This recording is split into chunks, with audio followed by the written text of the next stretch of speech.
This is The Book and the Spade, a report on the latest discoveries and developments in biblical archaeology. Here's your host, Gordon Govier. An archaeological excavation in Jerusalem was just getting underway during our recent Book and the Spade 25th Anniversary Holy Land Tour.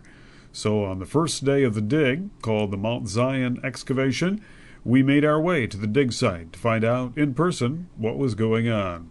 We found dig director Shimon Gibson working just outside the southern wall of the old city on a hillside located between the Zion Gate and the Dung Gate. This is an excavation which is being conducted by the University of North Carolina at Charlotte, and it's co-directed by myself and James Tabor. Yeah. We decided that the time had come for this university to undertake academic excavations here. And you've got to take into account that no academic excavations have been undertaken in Jerusalem since the time of Kathleen Kenyon. I'm not talking about salvage, emergency work, which is undertaken all over the city by the Israel Antiquities Authority. And indeed, I'm not talking about the work of Elat Mazar with the so-called Palace of David. Perhaps it is, because that also is an emergency operation as a result of building operations which were intended to take place there. Here, this is in a garden, there's no threat. The idea is for us to come and study what the upper city of Jerusalem from the time of Jesus looked like, roughly between the years 37 BC and up to the year 70, when the city is destroyed by the Romans. And we know in advance to a certain extent what we're going to find, and usually archaeologists can't say that, and that's simply because the site was partly excavated by Meghem Broshi back in the late 1970s. And I was very happy to have participated in that said excavation as a child. I was only so high, and I participated in that excavation, and when the excavation came to an abrupt sort of close, I promised myself that one day I would return. Together with my colleague here, Tabor, we're back and we're starting, and today is really the first day of this dig. Now, I said we know what we're going to find, and that's because he dug behind this tent where we're working, and he came down onto a whole system of vaults intact, the ceilings intact from the 1st century AD, including the first story, which was also preserved to about 5 meters above. But because he had dug these very deep areas, he couldn't really access them properly. What we're going to be doing is we're expanding the area all around, going through level by level, working our way back in history from the Crusader period back into the Islamic period to the Byzantine period, where there was a major church built by Justinian in the mid-6th century, just behind the wall where we are at the moment, called the Ner Church, which is figures in the Madaba map. I'm sure you've seen it, or you've seen that. And then all the way back to the Second Temple period, where we know that there are going to be major buildings and houses here. Tabor and I were just discussing a moment ago the fact that the assumption is, which is held by many, that Jesus came from a very poor background. He came from a poor family, he was poor. If he came to Jerusalem, then he would have spent all of his time, apart from being in the temple and, of course, at the Siloam and Bethesda pools, rubbing shoulders with the poor. Well, I don't think that's exactly the case, because for a number of different reasons. He comes to Bethany, he stays with a middle-class family, he has middle-class friends, Joseph of Arimathea. He comes across as a person, I think, since I've just completed the book on archaeology of Jesus in Jerusalem, it's going to be published this coming year by HarperCollins, he comes across as a person who really interlinked, if I may put it that way, or was connected to people from all sorts of backgrounds and from different classes as well. His idea that he only hobnobbed with the lower classes, I think, is incorrect. And so it is feasible that if he comes and spends the eve of Passover in the upper city or the lower part of the upper city, because there's a reference to the man with a pitcher of water, and that would suggest that he was coming from the spring of Gihon or perhaps from the Siloam pool. So maybe at the base of the upper city, in one of the palatial buildings which have only recently been excavated there, he and his disciples might have spent that last evening. So it's all very exciting, and we have lots of expectations and desires to find different things, and who knows? I mean, this is the first day. We already have 3 coins. 3 coins and a bunch of pottery, and I'm very Last excited. season we dug this is Tabor, for a couple of weeks in June, and in this square behind me we found the rim of a stone vessel with the egg and dart decoration that we associate in the temple area, the burnt house inside the city, with the priestly families. So we expected... Well, from the Gospel of John, from the the Gospel stone of John, pots at that Cana. the priests are living up here. They're quite well off. They're the people Jesus calls the den of robbers. But they're sitting up here in their verandas and able to look down at the temple. I mean, that wall wouldn't have been there.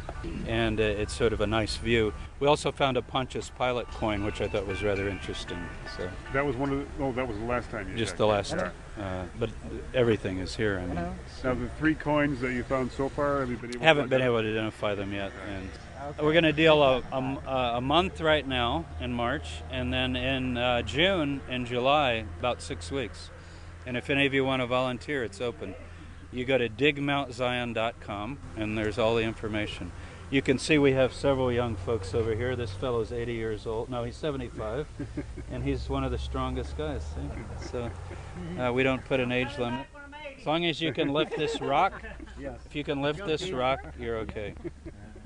What'd you Who say? knows what you find? Coming back when he's 80. Coming back when he's 80, he said. We want to turn this site also into, in lots of archaeology, you just remove everything, and depending on your interest, often it tends to be Herodian or Roman, you get down to that level, and that's what you really want. And we're going to leave a kind of cascading level, so it'll be the only place in Jerusalem really where you could go and do a sort of journey through time. I think that's very important. People need to be able to see Byzantine and Crusader and Islamic and Turkish, and so you can see how this slopes from the top to the bottom. I want to preserve that, so Now, it's usually not done. it's my understanding that the fact that the Nea Church was right here and such a platform was built for that helped preserve. Absolutely, it's like, for us, good luck or a miracle, because normally these houses would just be destroyed over the years, but all the rubble that we're cleaning out here was put over the site.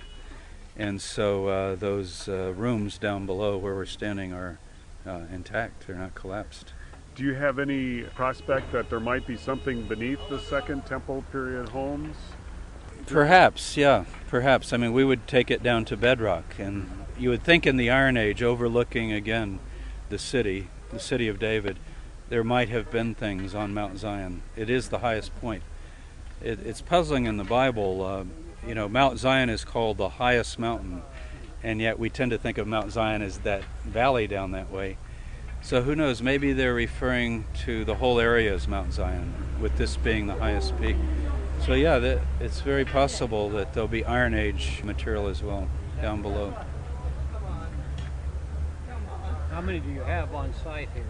Right Today I think we just have 15 or 20, but we plan to have as many as 50, when everything's going right.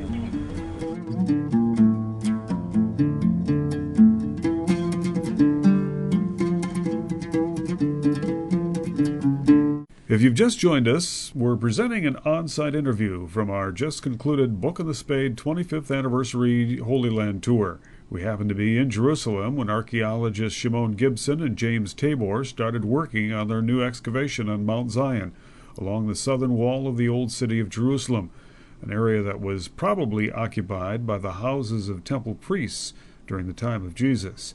In addition to a briefing on their newest excavation, Gibson and Tabor gave us a short update on their most recent, previous excavation at Kibbutz Suba, just west of Jerusalem. Between 2000 and 2006, they had excavated a cave that they believe was connected with John the Baptist, or at least the tradition of John the Baptist, based on what they found inside. The idea was to understand the interior of this magnificent cave, which has these remarkable drawings of John the Baptist and his symbols from the Byzantine period, somewhere from the 4th or 5th centuries AD, and then the cave continued as a memorial cave for John the Baptist up till the 9th century, or perhaps a little later, until the time of the coming of the Crusaders. The Crusaders, I have to say, messed things up.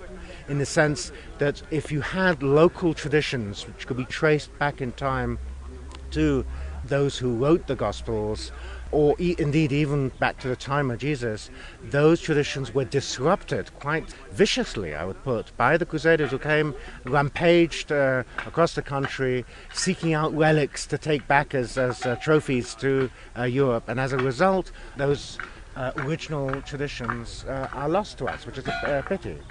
And this is what happened in the cave of John the Baptist, that suddenly, at the time, roughly at the time of the coming of the Crusaders, that's it. You have a situation where the cave is abandoned. Here you have James Tabor, my co-director in this project, on behalf of the University of North Carolina at Charlotte. So I was just explaining the background relating to our previous work at the cave of John the Baptist. Have you come to any new conclusions about that? Any new ideas on what it might be all about? We now know that it was dug in the Iron Age, so it's long before John the Baptist. But what interests us inside the cave is that it goes out of use quite quickly. There's a spring that we found, it's dammed up, and then it begins to build up. And in the first century, there's this tremendous activity that we identify as some sort of ritual activity. It's not practical. These small jugs, by the thousands, as many as 40 per square meter, have been brought in there, little hand-carrying jugs, and they've been smashed. And we don't know of a record of this type of ritual, but we wondered if it might have to do with some sort of ceremonial cleansing of some type. The John the Baptist evidence is really later. It's from the Byzantine period, with the drawings on the wall. But what we've wondered is whether, if this baptismal ritual activity is going on in the first century, and John is growing up in the area, are they remembering his association with the cave? And that's, somewhat speculative. Yeah. So are they going to break the whole stone, or they're just... Yeah, it's too heavy to lift by hands. As the workers behind us began to break apart the large stone that they had just uncovered in order to move it out of the way, archaeologists Shimon Gibson and James Tabor returned to their work, supervising the excavation on Mount Zion, just outside the southern wall of the old city of Jerusalem. As they mentioned, they have a short excavation season during the month of March, and then they are returning this summer for a longer excavation season.